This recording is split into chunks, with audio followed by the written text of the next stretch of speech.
sinshidikanya kunkunda kuko wari ubinyereka uwe turi kumwe ntacyo nzaba uri ubuhungiro bwanjye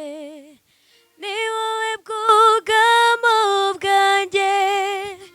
uri umurengezi wanjye iteka Hallelujah. sinshidikanya kunkunda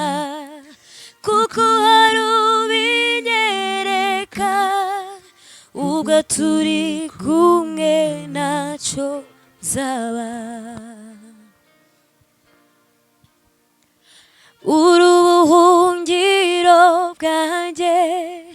ni wowe bwugamo bwanjye uri umurengezi wanjye iteka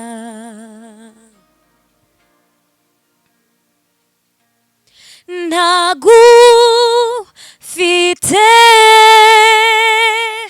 ntacyo nakora nshobozwa byose nawe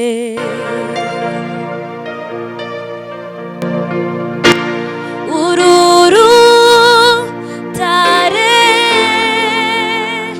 rutanyeganyezwa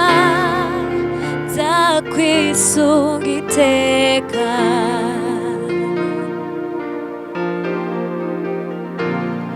ntagu